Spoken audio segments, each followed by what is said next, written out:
it's Christy. Welcome back to my channel. Today I'm going to be making a card using Lawn Fawn's brand new backyard bird feeder. I've stamped my images on Spectrum Noir Ultra Smooth Premium White cardstock with Lawn Fawn Jet Black ink, and I'm going to be coloring with my Copic markers to match some pattern paper from the Bitsy Blooms 6x6 pad. I was going back and forth on which blue shade to use, but I went with this more baby blue, and I'm going to tuck that under my cardstock panel so that I can match my markers to that. So I'm going to start with my birds, and I'm going to use B00, B21, and B24. There is a tiny darker blue fleck in that pattern paper scattered between the flowers, and that is what I am trying to match. I'm going to start with that B24 and lay in my shadows on each of the birds. I like to put it down the back side of their bodies so that the face can stay nice and light. That just helps their adorable features stand out all the more.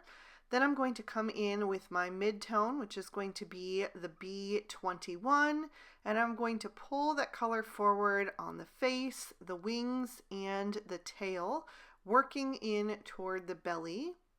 Then I'll come in with the highlight shade, which is the B00.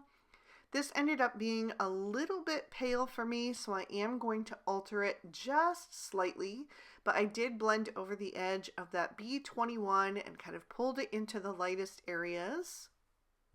But that was pushing back the B21 a little bit more than I wanted, so I'm going to bring in B000, which is just a shade darker, and I'm going to go over the transition area between that B21 and the B00. Then I'm going to go over these birds with a second layer. This is something that I do quite a lot. It just increases the saturation of your coloring. It doesn't make it darker, it just makes it more deeply saturated, and it can really make your coloring stand out and be more dynamic. And I just quickly and easily do that by going right back over what I have previously colored. That's the great thing about coloring with alcohol markers. You're able to do that as many times as you would like. On this second pass, I'm going to blend out with the B000 as my highlight, and I'll leave off the B00. Then I'm going to bring in some pink shades to give these birds some rosy cheeks. I'm going to use R00, R20, and R22, putting a little oval shape near the eyes with that R22, and then I'm blending out around the edges of that with the R20, and then I'll use the R00 to just soften that into the bird's blue tones.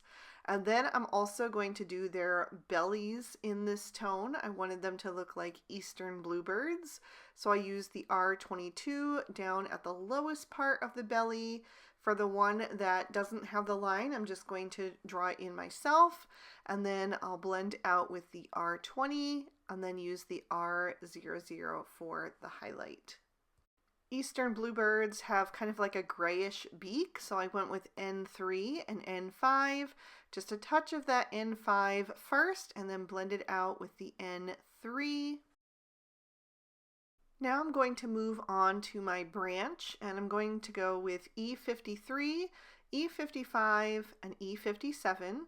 I'm placing that E57 on the underside of the branch. Since the upper side is facing the sun, it would obviously be getting the most light, and so I'm going to add that shadow, carefully drawing that in on all of the smaller branches as well, just holding that marker a little bit lower on the barrel so that I have more control, and just using the very tip of that nib to get those finer lines.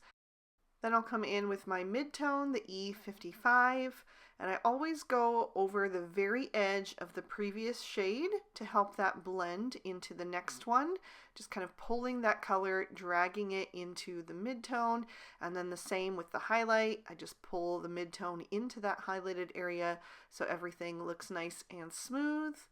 And then once I have that filled in, I'm going to come back in with my darkest shade, that E57, and just add a little bit of wood grain texture, doing some little circles and some dash lines until that's all filled in.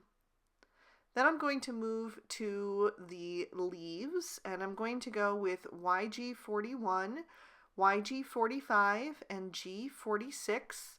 I'm going to put my darkest shadow at the base of each leaf and then blend up toward the tip with the mid-tone, which is going to be the YG45.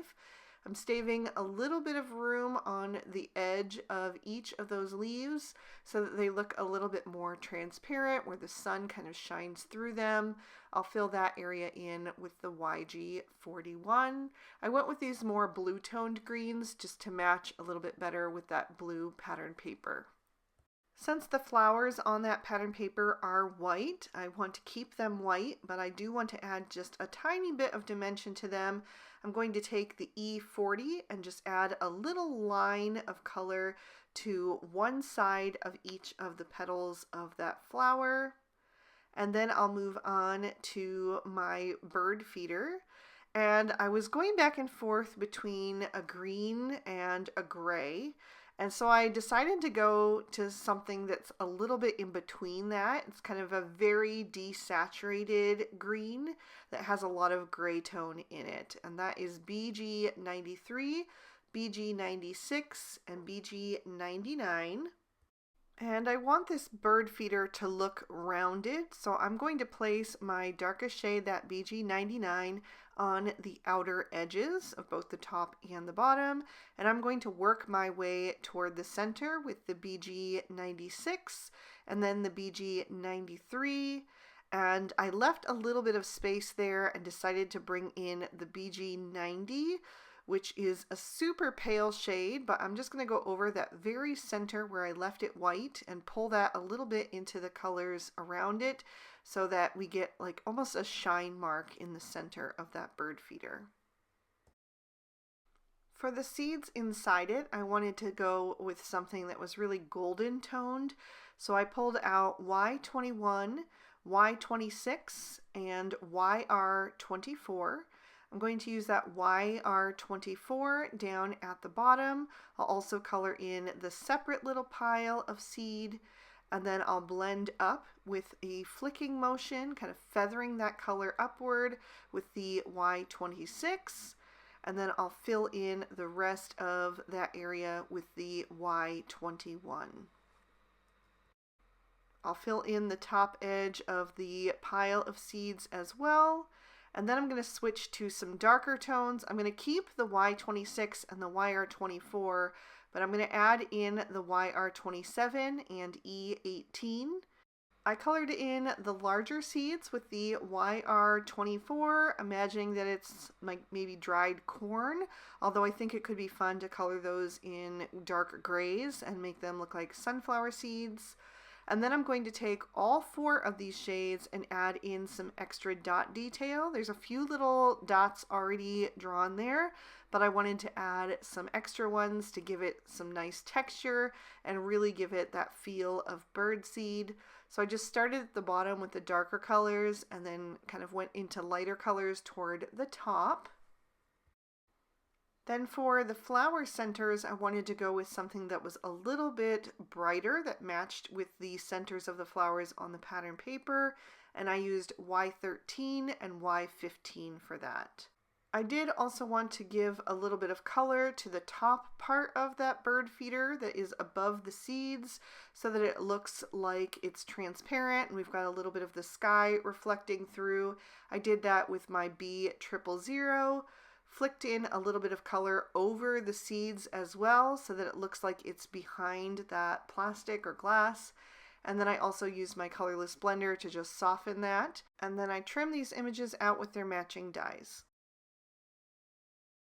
For my background, I trimmed down a piece of Bristol smooth surface cardstock to about 3 inches by 4 inches, and I'm going to use the cloudy stencil to add a little bit of Distress Oxide ink to this background so I can create a nice sky. I'm going to use some tumbled glass And then I'm going to use just my ink blending tool from the Faded Jeans. I did not ink that up. I just used what was left on that ink blending foam to give a tiny bit of extra definition, and then blended back over that with the tumbled glass once again. Also, I am not placing my stencils straight across the Bristol today. I'm actually putting it at a little bit of an angle to create a different look, and just making sure that I choose a different cloud formation each time so that we get a really nice full sky and each of the clouds look different. So I'm going to do 4 different cloud formations on this panel. Just repeating that same process, starting with the tumbled glass, then adding a little bit of that ink blending tool from the Faded Jeans, back to the tumbled glass, and then at the very bottom, I don't want that last cloud to look too white, so I'm going to add both of those ink blending tools down there so everything looks really cohesive. I also wanted to do a little bit of dot detail on this background to give it some texture, and also to match with that pattern paper since it also has that tiny fleck in the background. So I pressed that tumbled glass onto an acrylic block, added a spritz of water, picked it up with a thin paintbrush, and then tapped it all over the background until I was happy with that, and then I'll set that aside to dry. To create a frame for that, I'm going to take the second largest stitch scalloped rectangle frame and trim that out of some Moonstone cardstock. So I'm just going to use the frame for today, but I can save that inner piece for another project.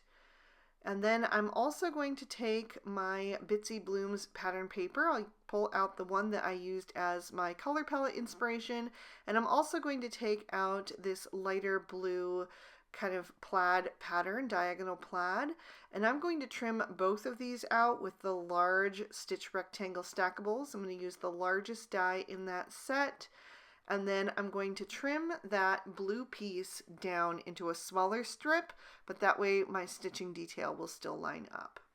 Now that my focal panel is dry, I'm going to pop that in my MISTI so I can stamp my sentiment. I'm going to use the one that says, "Have a Seed-Sational day." I love that pun. I think it's so cute. I did part of it up at the top and then the rest down at the bottom. I'll set that aside to dry and pop my card base in my MISTI. I'm using another piece of Moonstone cardstock that I've scored and folded to a standard A2 size card. It's 4 1/4 wide by 5 1/2 tall, and I'm going to stamp in Forget-Me-Not ink. I'm using a bird and another pile of seeds from the Backyard Bird Feeder, and the tiny sentiment is from the Backyard Bird Feeder add-on. I've cut down some really thin strips of my Scotch 3M foam tape to place behind that frame. So I'll peel off those release papers, and then I'm going to line that up over my focal panel. Make sure I have that all nice and straight and spaced evenly around the sentiment, and then I'll smooth that down into place. Then I will adhere my pattern papers to my card front, and I'm going to start with the blue floral print and cover my entire card front. Just pinching those corners to make sure that everything is lined up correctly. And then I'll take that blue diagonal plaid and I'm going to glue that across the center of the card using my glue tube. And that provides just a nice subtle bit of contrast against that floral pattern that I think is really pretty. Then I'll bring in my focal panel and I'm going to glue that with my glue tube as well and make sure that it is centered on there. So I have about the same amount showing on all 4 sides. I'll press that down carefully just in case that sentiment isn't quite dry, and then I can bring in my images. I'll start with my tree branch and figure out where I'm going to need to trim that down. Then I'll grab my Cutter Bee Teflon coated scissors and just cut down the back of that, add some foam tape to the back, and line that up right underneath the sentiment so that we can still see the word A and the leaves aren't covering that up. I did have just a little bit too much foam tape under that one leaf since it is going to extend out over the top of the frame on the left side. So I just tore that off so that it would fit and then added a touch of glue. Then I'm going to take that bird feeder, I'll add some foam tape to the back of that as well. So we have a nice bit of dimension in this little scene. And I will line that up in the center of the space below that branch. Then I'm going to take that extra pile of birdseed and glue that right above the lip at the bottom of that bird feeder. So some of that has kind of spilled out and is kind of gathered in that basin. And then to make that look a little bit more uniform, like it all fits together and the seed is inside the edge of that bird feeder, I'm going to go back to the same markers that I used to color that in and just go over that bottom white line to just make it look a little bit more like it's all one piece together. But I really like how that adds an extra layer of dimension in front of the other seed that is in the container. Then I'm going to add my standing bird so that it looks like he is eating some of that bird seed. So I'm going to perch him right on the edge of that bird feeder. I used a little bit of foam tape where it was needed and then liquid glue where it was going to overlap the bird feeder that is already popped up. Then I'll have another bird flying in from the right side, and my last little bird, I thought about having him just above the branch, but I decided to make it look like he has just landed, and so his feet are just tucked behind the edge of that branch. And then I'll add my flowers to that tree branch just to tie back into that pattern paper. The flowers also help to give it a little bit of a springtime feel, but I think you could color this set in so many different ways and have it be any season that you want. I absolutely adore this stamp set. I think it's so sweet. I'm a huge bird lover, and I just thought that this one was so cute and right up my alley. I had one flower left and I decided to put that at the edge of the bird feeder as if maybe the birds flying around have knocked that down and it kind of got caught on the edge there, just to pull some of that color down towards the bottom of the scene. Then I'm going to add some Stardust stickles, filling in the centers of the flowers and also the larger seeds in the bird feed. And I also added a few little dots into the bird seed as well.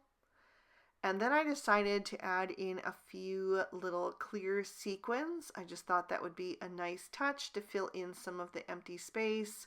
So I'm using my embellishment wand and just adding a little dot of liquid glue and then setting those down in place. And then once I've let those dry for about a minute or two, I'll fill in the centers with some more Stardust stickles so we have an extra bit of sparkle.